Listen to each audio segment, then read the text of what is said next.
నమస్తే, welcome to our channel. నేను పద్మిని. ప్రస్తుతంతో పాటు ప్రముఖ ఆధ్యాత్మికవేత్త, దత్త ఉపాసకులు, శ్రీపాద శ్రీవల్లభ దత్తపీఠం వ్యవస్థాపకులు శ్రీమతి లతా దత్త గారు మనతో పాటు ఉన్నారు. మాట్లాడదాం. నమస్తే అక్క. నమస్తే పద్మిని. అక్క, సామూహిక గురుచరిత్ర పారాయణలో భాగంగా 14వ అధ్యాయంలో ఉన్నాము. మరి 14వ అధ్యాయంలో స్వామి ఏం చెప్తున్నారు, అలాగే ఈ అధ్యాయం చదివితే వచ్చేటటువంటి ఫలితం ఏమిటి, ఇవన్నీ ఒక్కసారి మీ ద్వారా అక్క. ఈసారి చాలా ప్రత్యేకత ఉంది పద్మిని. ఎందుకంటే 14వ అధ్యాయము టోటల్ 5 అంటే మన డెస్టినీని సూచిస్తుంది. బుధగ్రహానికి కూడా 5 కదా. ఆ రోజు ఈ థర్స్డే అంటే 18th రోజు గురుపుష్యమి యోగం రోజు ఈ 14వ అధ్యాయం.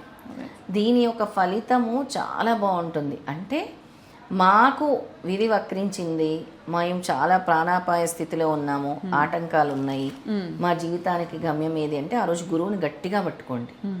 ఈ అధ్యాయం చదవటం వల్ల ఎటువంటి ప్రాణాపాయ స్థితిల్లో నుంచి, సంకటాల నుంచి, ఆటంకాల నుంచి కూడా బయటపడతారు. అమేజింగ్. ముందే చెప్పేశాను, ఎందుకంటే ఫలశ్రుతి ముందే వచ్చేసి ఆ రోజు ఈ గురుపుష్యమి యోగం ఉంది కాబట్టి గురువుని గట్టిగా పట్టుకోవటం కోసం చెప్తున్నాను, దత్త భక్తులందరి కోసం కూడా. తప్పకుండా.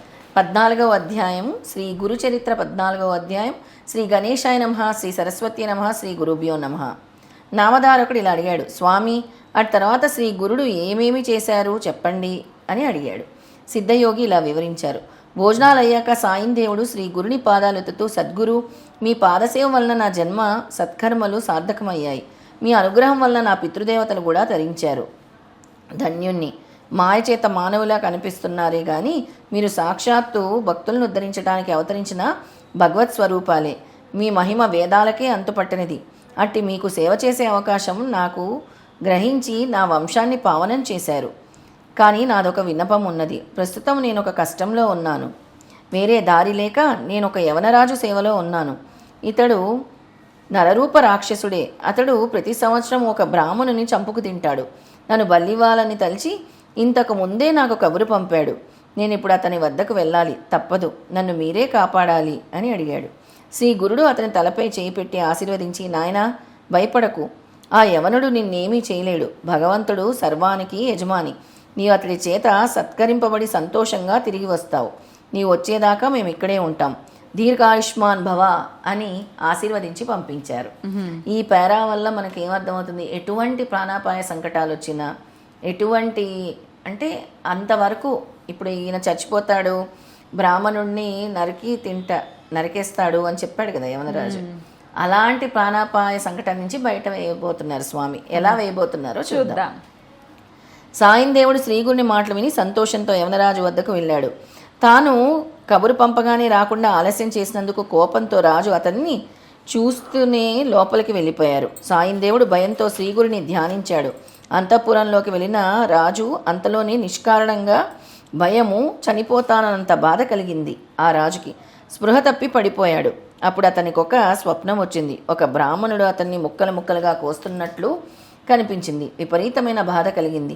అతనికి స్పృహ వచ్చేసరికి తాను చేస్తున్న హింస ఇతరులకు ఎంత బాధాకరమో తెలిసి వచ్చింది.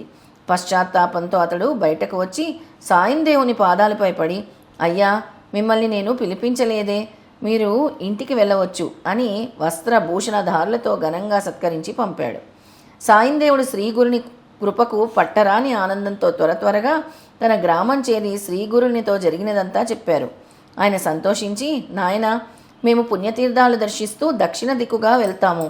అతడు నమస్కరించి, స్వామి నాకు మీరు ప్రసాదించిన ఈ జీవిత శేషాన్ని మీ సేవకే అంకితం చేస్తాను. నన్ను అనుగ్రహించండి. మీ పాదసన్నిధి విడిచి బ్రతకలేను. నన్ను విడిచిపెట్టి వెళ్ళవద్దు. నేను కూడా మీ వెంట వస్తాను అని వేడుకున్నాడు. శ్రీ గురుడు, నాయనా నాకు ఆత్మసమర్పణం చేసుకున్నావు. నీ అభిష్టం నెరవేరుతుంది. మేము ఒక పని మీద వెళ్తున్నాం. 16 సంవత్సరాలకు మళ్ళీ మేము వచ్చి ఈ గ్రామం దగ్గరలో నివసిస్తాం. నీవప్పుడు సకుటుంబంగా వచ్చి దర్శించుకోవచ్చు. అంతవరకు ఇక్కడే సుఖంగా ఉండు అని ఆశీర్వదించి శిష్యులతో కలిసి పాదచారియే అనేక పుణ్యక్షేత్రాలు దర్శిస్తూ వైద్యనాథం చేరారు. అక్కడ ఆయన కొంతకాలం గుప్తంగా నివసించారు. ఇంతటితో 14వ అధ్యాయం సంపూర్ణం. శ్రీ దత్తాయ గురువే నమః, శ్రీపాద శ్రీ వల్లభాయ నమః, శ్రీ నృసింహ సరస్వతియే నమః. అద్భుతం. అయితే ప్రాణ సంకటం నుంచి స్వామి ఏ విధంగా బయటేశారో ఈ అధ్యాయం చెప్తుంది. ఎంతటి కష్టం వచ్చినా, ఎంతటి కఠినమైన సమస్య వచ్చినా గురువుని ధ్యానిస్తూ గురునామ జపం చేస్తూ ఉంటే ఆ సంకటం నుంచి బయటపడతాం అనేది ఈ కథ యొక్క సారాంశం కదా. అయితే నాకు వచ్చిన సందేహం ఏంటంటే అక్క, మనం చూస్తున్నాం హాస్పిటల్స్లో వేళ్లాడిపోతున్నారు జనాలు. రకరకాల క్యాన్సర్ అయితే ఇది వరకు రేర్ ఫినామినా, ఇప్పుడు చూస్తే అసలు ఎక్కడ చూసినా 10 మందిలో ఒకళ్ళకైనా క్యాన్సర్తో సఫర్ అవుతున్నారు.